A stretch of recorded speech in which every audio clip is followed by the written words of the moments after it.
you hear it okay, Georgie? Can you hear it okay? Hey, welcome to the Saratoga Springs Library Board meeting. Today is September 8th, 2020. But before we begin, I was asked to read this very official paragraph about the effects of the board meeting and COVID. So I think, was this printed on everyone's agenda? So anyway, you may have read it, but I need to officially read it. It says, I, Christy Jepson, the chair of the City of Saratoga Springs Library Board, hereby determine that conducting the city council meeting should be the library board meeting at an anchor location presents a substantial risk to the health and safety of those who may be present at the anchor location. The World Health Organization, the President of the United States, the Governor of Utah, and the County Health Department have all recognized a global pandemic exists related to the new strain of the coronavirus, COVID-19. Due to the state of emergency caused by the global pandemic, I find that conducting a meeting at an anchor location, such as where we usually meet, under the current state of public health emergency constitutes a substantial risk to the health and safety of those who may be present at that location. This written declaration expires 30 days from the date signed. So that, I guess we have to read from this point on at every meeting, just saying that the reason why we're not meeting there is because of COVID and we don't have enough space to space out. So anyway, so now we can officially start the meeting at 6:40 p.m. and we need to roll call. So present are, Joy, we can start with you. Joy Breton. Is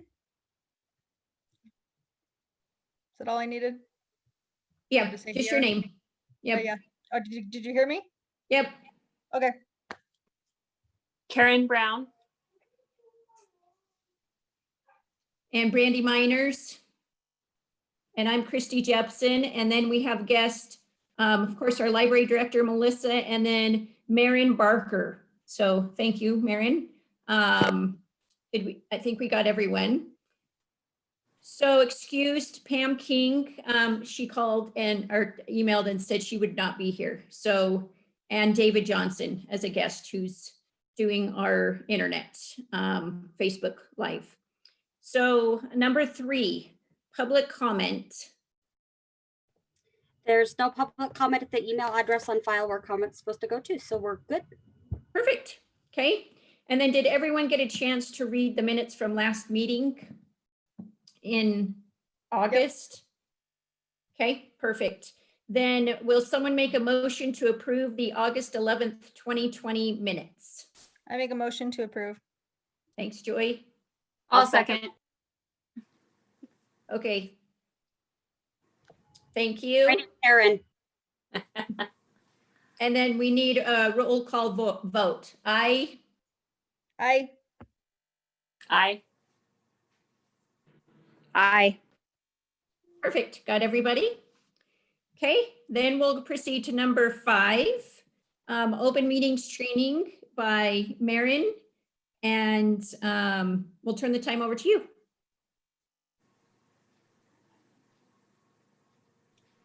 Okay, thank you so much. So I had just done a new PowerPoint and I think I must have lost it in one of the power glitches. So we'll be using an older one today, but it's not, some of the sites might be just slightly off, but I apologize for that. So let me screen share.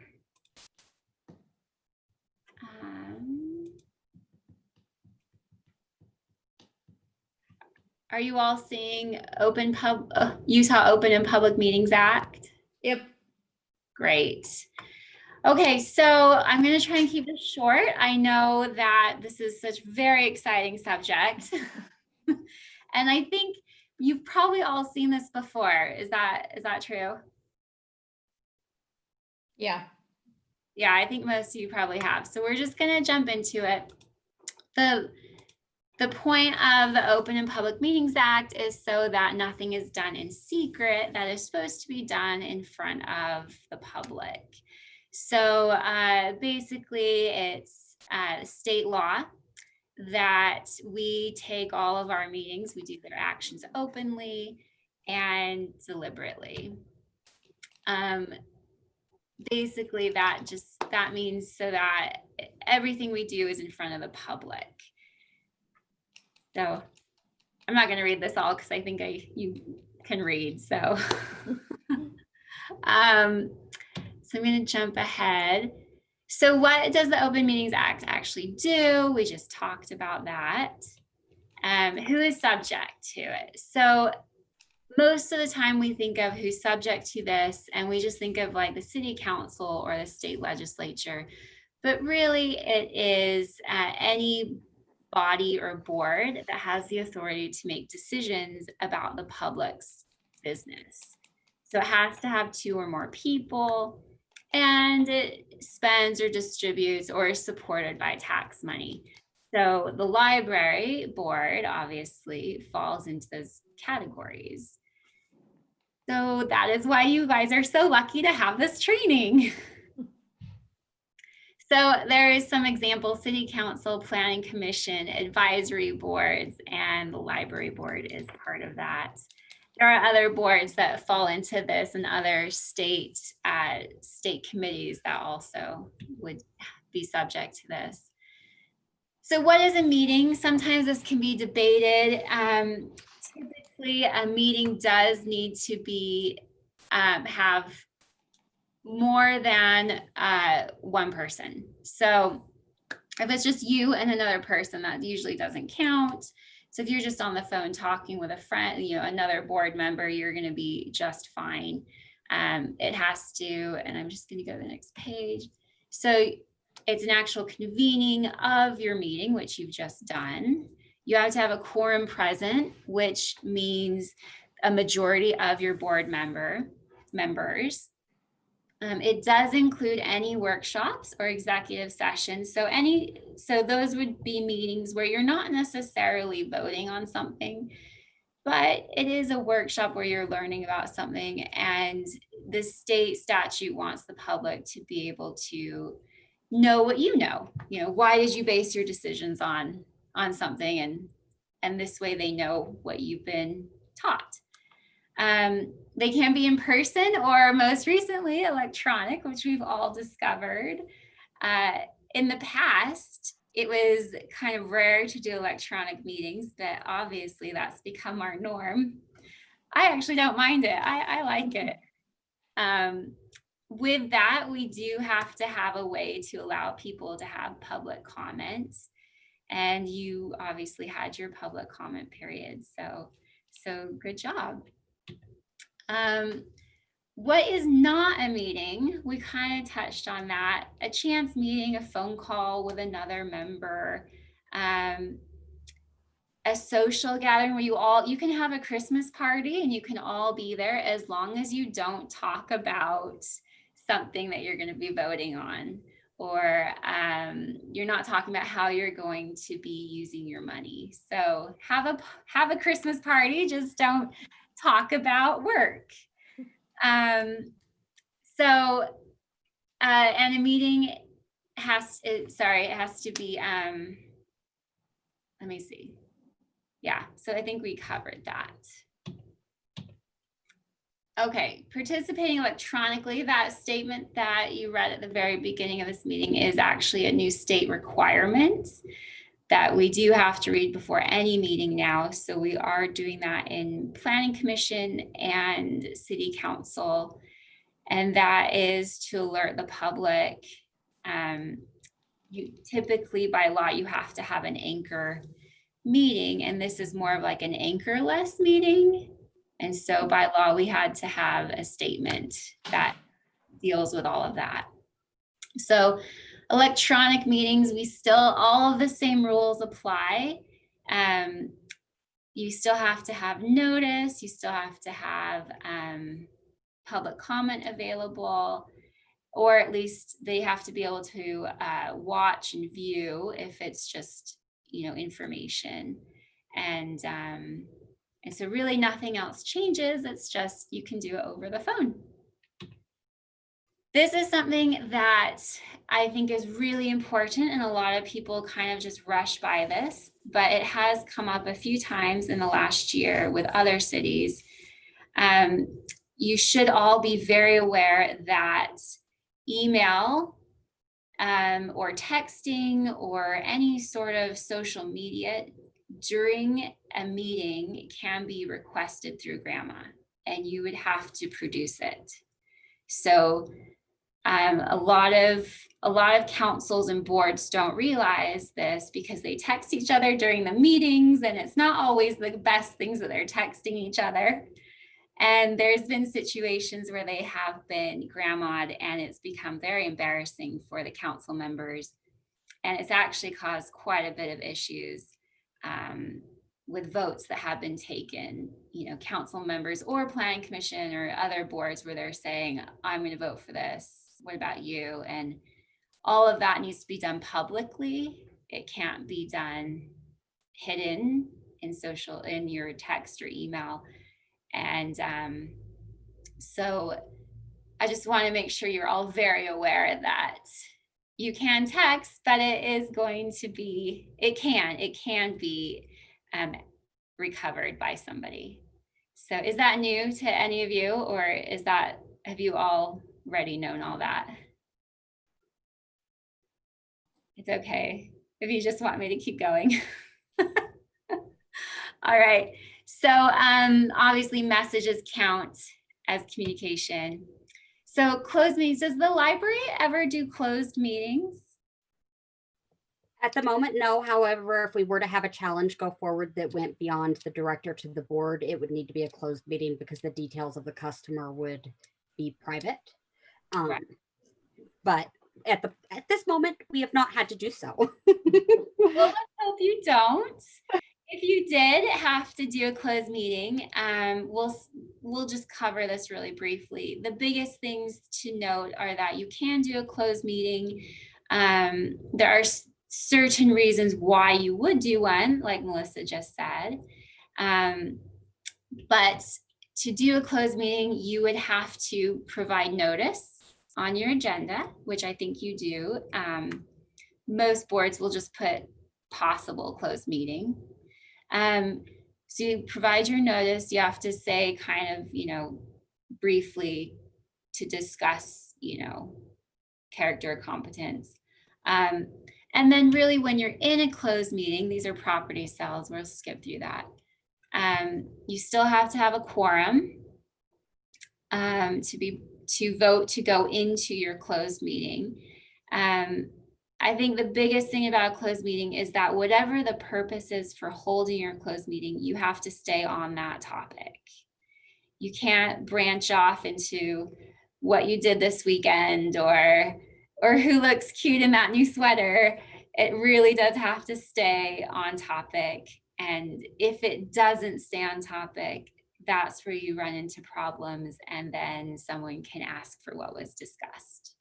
So that would be my biggest, I guess, suggestion for closed meeting. And then obviously don't talk about it with other people. It's closed for a reason. And yeah, no final votes. So you can discuss it as much as you want, just no voting. Notice requirements, you guys do a wonderful job with your, oh, Melissa. Sorry. I want to interrupt for just a minute because to put my board members at ease, if we do have to have a closed meeting session at any point in time, we would always have the city attorney present to make sure we're following what we're supposed to follow as we do that, because that's a really unusual situation for us. Yeah, it's very typical when there is a closed meeting to have either the city manager in there as well, or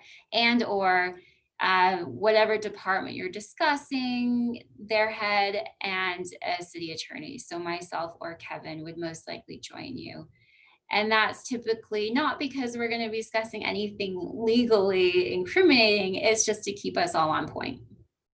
So make sure that we don't discuss something that shouldn't be discussed. So thank you, Melissa. Notice requirements. You are probably all very aware of your notice requirements, but for your agenda, it has to be at least 24 hours prior to the meeting. It must include a reasonable description of what you're talking about. And there's certain places that it has to be posted for it to count as notice. Most of you are probably not in charge of the notice requirement. You just get the notice and attend. So no worries for that. There, you can do emergency meetings, but they still have notice requirements. So you still have to meet some notice. Typically, it's you try and give as much notice as you can, and you still do need a quorum present to have that meeting. If you can't get enough people to come, then you just can't hold the meeting. And that's happened a few times, and you know, life is life. Minutes.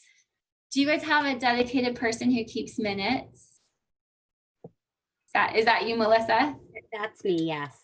Yay, how fun. So you know all of this. The minutes are, they're pretty broad, and obviously date, time, place, all the members present and absent. A lot of times that's why there's a roll call at the beginning, because it gets put on the record.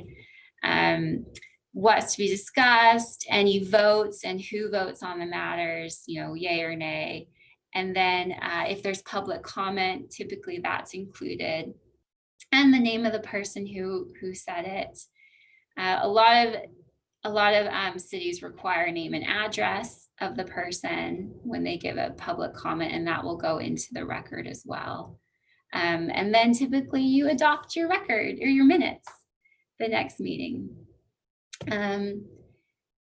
Let's see. Okay, yeah. Audio recoverings, you have to provide your audio within 3 days or minute. And I think you have to, yeah, you have 30 days to do your minutes. So this is all just so the public can have access to it as soon as possible. Melissa, did you have anything? When I have any questions on minutes, I go to Cindy and Nikki and defer to the people who are really good at them. So if I am worried, or you guys are, let me know and I will go ask them whatever questions we need to ask. Yeah, Cindy's fantastic. The recorder is a great resource if you ever have any questions. Typically, the city attorney's office won't get involved with this unless there's a problem. So unless a resident complains that their notice wasn't enough or there was a violation, and then we would be made aware. But Cindy and the recorder's office is your first line of how do we do this. What happens if someone violates this, which amazingly happens all the time? Not every week, but little issues arise all the time. And I think it's really important that you see that first statute there, and it says a member of the public body who knowingly or intentionally violates this will get a Class B misdemeanor. A lot of things happen unintentionally, and that is why we're required to do a training every year. And that doesn't mean it's okay to keep doing it. But obviously some things slip through the cracks. Someone forgets to make a motion to go into closed session, you know, things like that happen, and you can easily like fix that. You know, that's typically why you have an attorney at meetings, to make sure that nothing is going to be violated. If you do violate this, though, knowingly, intentionally, or even unintentionally, if you say have a final vote on something, that whatever you voted for can be invalidated. So that doesn't mean it's absolutely invalid. It means someone can challenge it and say that it wasn't, because we didn't hold the meeting properly, whatever vote we had didn't count. And that has happened in a number of states every year. So sorry, a number of cities in the state every year. Challenges happen, and it's just the little procedural things. So always good to be careful. I like these common violations because I think they're just things that kind of slip through the cracks. So closed meetings without somebody voting on or without the board voting, conducting a closed meeting for reasons other than what was allowed. We kind of talked about that, and discussing unauthorized matters during those, taking a final action during a closed meeting, or notice. Failing to do proper notice is always a sticky situation. There is a difference between a public meeting and a public hearing. And depending on what you need to notice for, if you notice for a public meeting, but it's a public hearing, you can be in a little bit of a sticky situation there. So something to maybe ask Cindy which one you need to notice. Who is the person that residents complain to? Well, the courts, attorney general, county attorney, or they can just complain to the city first and try and sue the city. So it can get dirty and messy. They really only have 30 or 90 days. So once that time passes, then you can breathe a sigh of relief and just hope you don't ever do it again.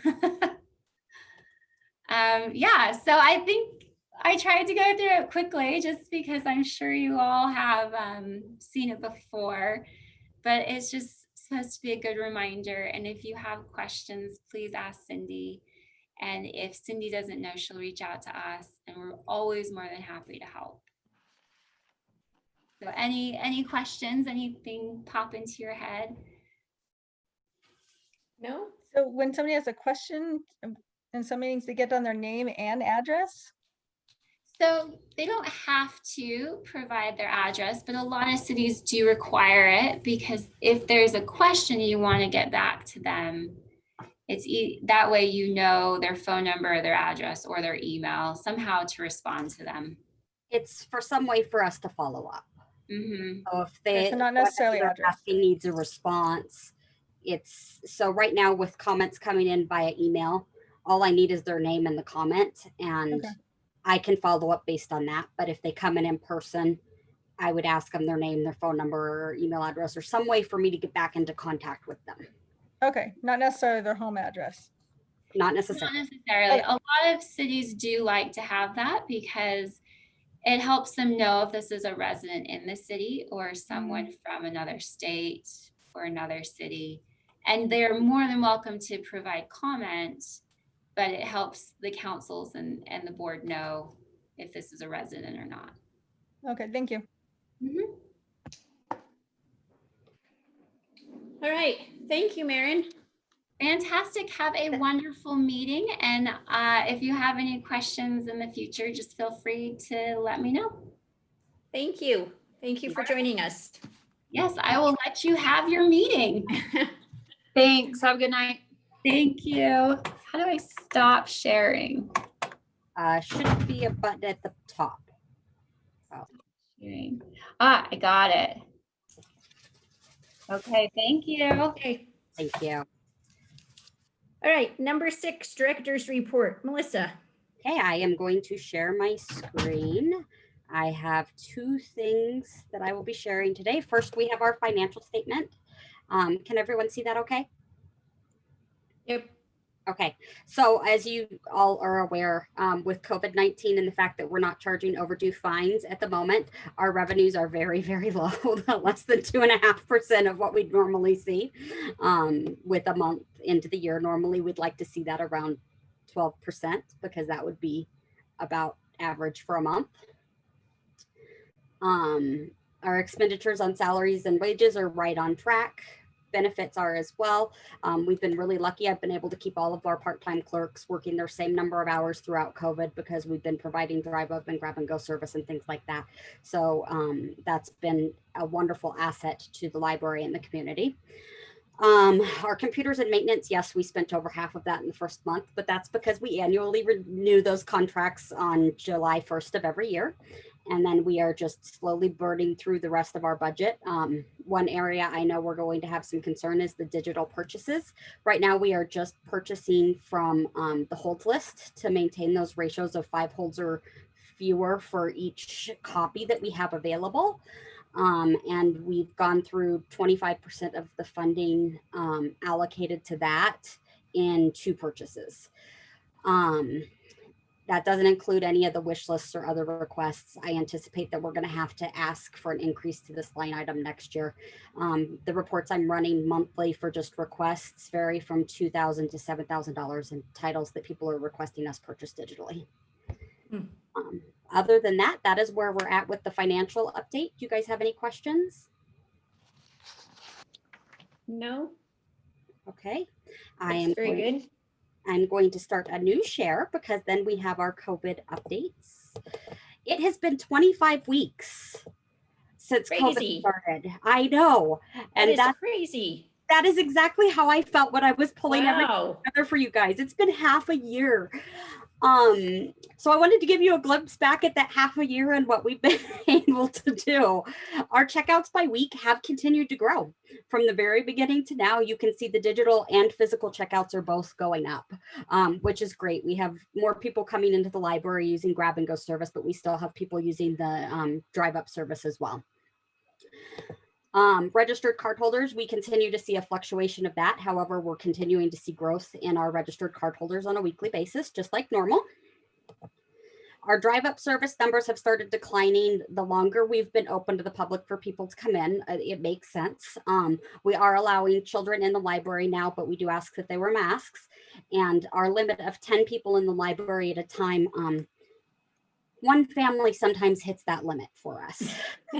So some people are very, very patient, and some people just go back out and use drive-up service because they know that that's an option for them. And then the grab and go service, this is the number of people walking through the door every day. So you can see that that's gradually increased as well. And it's being used. It's not nearly the same number of people we were seeing pre-COVID, where we were seeing 600 and 700 people a day, every day, but we're getting to about that number every week now. Any questions? Okay, well, that is kind of where we're at. We're doing the best we can and maintaining the services we can. As you guys all know, in comparison to some of the cities around us, we've been very successful at maintaining things for our residents, which has been thanks to the support of the city management, the library board, and our staff being as phenomenal as they have been. Yeah, I certainly appreciate the service. So yeah, I mean, you guys we were way ahead of even Salt Lake County, you know, I mean, obviously they're much bigger, but you offered services way quicker than they did. And I think it is a benefit to our community because you need to keep libraries open, you know, so I appreciate your efforts. Anyone else have any comment during these last 6 months? I had a question. Mm-hmm. Do you get a lot of people like waiting out in the lobby to come in since there's only 10 people allowed? Is there like a crowd that sits in the lobby? Yeah, so it's usually not more than about 3 or 4 people at a time in the lobby. Today, because it was the day after a holiday, was really just unique, which is normal for the day after a holiday. We had about 8 different times between 11 a.m. and 3 p.m. that we had hit capacity and had to send a staff person out there. And there's usually 4 or 5 people in the lobby waiting for their turn to be able to come in. Well, that's a good sign, right? Yes, it just tells us how small our space is and that we need Right. that we need the ability to allow them in. But by the time you get that family of 7 and they're all in the lobby, there's no way to socially distance anyone, and kids will be kids. Yep. Yep. All right. Okay, that's all right. Melissa, from your end, director's report. Yep, that was it. Announcements. Do we have any other announcements besides next meeting, October, oh goodness, next month is October? That's crazy. October 13th. And under that, it says service and circulation policy. Will we be discussing that? Yes, I am Reviewing going it? to have some revisions to that for next meeting. Okay, perfect. Okay, I think that's it on our agenda. So can we have someone make a motion to adjourn the meeting at 7:09? All I make a motion. motion. Oh, I guess I'll second it. Okay, thank you, Brandy and Joy. All right, then we need roll call vote to approve it. Aye. Aye. Aye.